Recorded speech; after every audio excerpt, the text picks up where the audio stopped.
दोस्तों, जब भी हम किसी को स्वदेशी अपनाने का आग्रह करते हैं तो एक प्रति प्रश्न, एक सवाल हमसे पूछा जाता है कि वो सब तो ठीक है, लेकिन मोबाइल का क्या करें, इलेक्ट्रॉनिक गैजेट्स हैं उनका क्या करें। और ये बात बिल्कुल सही है दोस्तों कि हम कई सारे चीज़ों में, कई सारे सेक्टर्स में बहुत अच्छा प्रोडक्शन कर रहे हैं, लेकिन ये एक सेक्टर है इलेक्ट्रॉनिक्स, ये एक सेक्टर है जिसमें हम आज भी बिल्कुल ना के बराबर मैन्युफैक्चरिंग इंडिया में होती है। आज भी बहुत सारे क्या, लगभग पूरी तरह से हम चाइना या अन्य देशों के ऊपर निर्भर है। मैं अपना कुछ एक्सपीरियंस बताना चाहता हूँ दोस्तों। कुछ दिनों पहले मुझे मोबाइल खरीदना था। बहुत दिनों से मैं वेट कर रहा था रिलायंस के स्मार्टफोन का, जो हाल ही में कुछ महीने, एक महीने पहले लगभग लॉन्च हुआ है। और जैसे वो लॉन्च हुआ था वैसे मैं रिलायंस डिजिटल में गया, उसको खरीदने के लिए मैं काफ़ी एक्साइटेड था।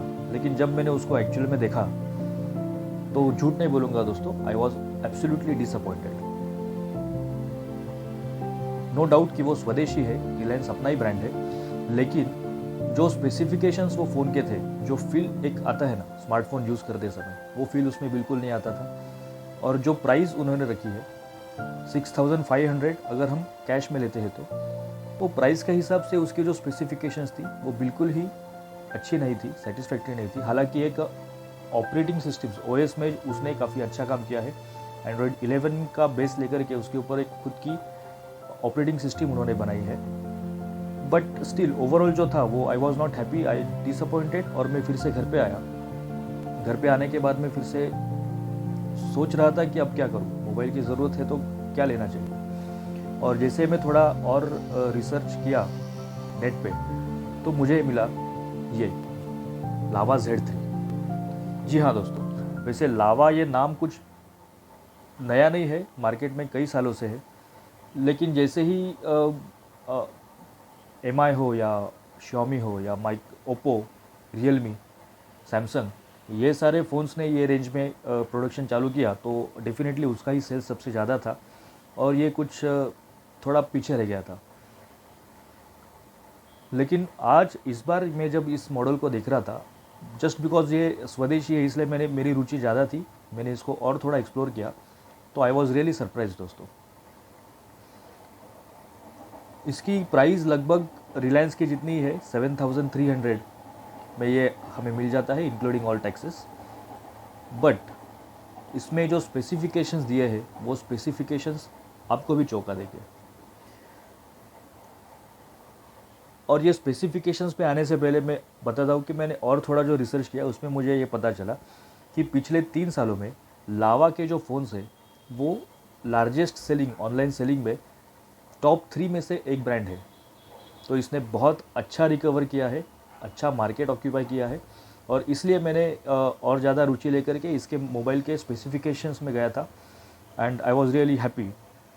एक अच्छा 6.5 इंचेस का HD डिस्प्ले मिलता है, उसी के साथ माइक्रोटेक हीलिया का एक प्रोसेसर मिलता है। हालांकि उसका और स्पेसिफिकेशंस कितने गीगाहर्ट्ज़ का है वो यहाँ पे मेंशन नहीं किया है, बट स्टिल ये अच्छा प्रोसेसर है।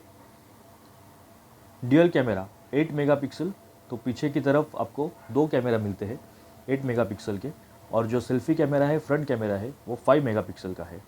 एंड्रॉयड 11 की उसकी ऑपरेटिंग सिस्टम है। और सबसे अच्छी बात है, जो अक्सर इंडियन कंपनीज़ में देखा जाता है कि उसके अंदर हम एक और OS बनाते हैं, लगभग ये सभी लोग बनाते हैं, जैसे कलर OS ओप्पो का है। तो वो बनाते तो है, लेकिन उसमें अपडेट्स देना वो भूल जाते हैं। तो एक बार हमने फ़ोन ले लिया तो बस ले लिया, उसके बाद में अपडेट्स मिलना बंद हो जाते हैं। बट ये लोगों ने एंड्रॉयड 11 का ही इस्तेमाल किया है, इसलिए जो भी अपडेट्स आएंगे एंड्रॉयड 11 के ऊपर, वो सारे के सारे अपडेट्स आपको इसमें अवेलेबल हो जाएंगे। उसी के साथ साथ जो सबसे अच्छी चीज़ मुझे लगी, जो ये रेंज में और कोई भी देता नहीं है, नॉट इवन चाइनीज़ कंपनीज़, वो है AI फीचर्स। जी हाँ दोस्तों, आपका फिंगर सेंसर और फेस अनलॉक, ये दोनों फीचर्स इसमें मिलते हैं और एक बहुत अच्छा कॉम्पिटिटिव है ये रेंज में। इसका जो कवर है, वो कवर भी मैंने देखा जो था उसके अंदर पता चलता है कि ये कवर, इसके अंदर स्क्रैचेस नहीं होते हैं। एक बढ़िया सा उसका बैक कवर है। डेफिनेटली मैं इसका अनबॉक्सिंग जब करूँगा तब आपको वो दिखाऊंगा भी और हम ट्राई भी करेंगे। तो दोस्तों ये था लावा का जो मेरा एक्सपीरियंस था। मैंने अभी उसे जस्ट ऑर्डर किया है, देख सकते हो अभी तक ये सील्ड है, मैंने इसको खोला भी नहीं है। बट बहुत जल्द मैं इसका अनबॉक्सिंग भी करूँगा, मैं इसको खुद यूज़ भी करूँगा और उसके बाद जो एक्सपीरियंस होगा वो मैं आपसे शेयर करूँगा। एक सबसे अच्छी चीज़ जो मुझे ये बॉक्स में लगी इसके पैकेजिंग में वो है ये एक पूरे साइड में उसने प्राउडली इंडियन #प्राउडली इंडियन लिखा हुआ है और बिल्कुल बोल्ड में लिखा हुआ है मेड इन इंडिया। तो ये कुछ चीज़ें हैं जो मैं आपके साथ शेयर करना चाहता था। डेफिनेटली इसको मैं अनबॉक्स भी करूँगा और उसका जो एक्सपीरियंस है, यूज़र एक्सपीरियंस, वो भी मैं आपसे शेयर करूँगा। और उसी के साथ एक और प्रॉमिस करता हूँ कि ये स्वदेशी फ़ोन अपने स्वदेशी विपणी स्वदेश की मंडी में बहुत जल्द आप खरीदोगे, अच्छे दाम में खरीदोगे। और देखते हैं इसके अंदर और क्या क्या फीचर्स है। इसके अलावा लावा के और कई सारे प्रोडक्ट्स हैं।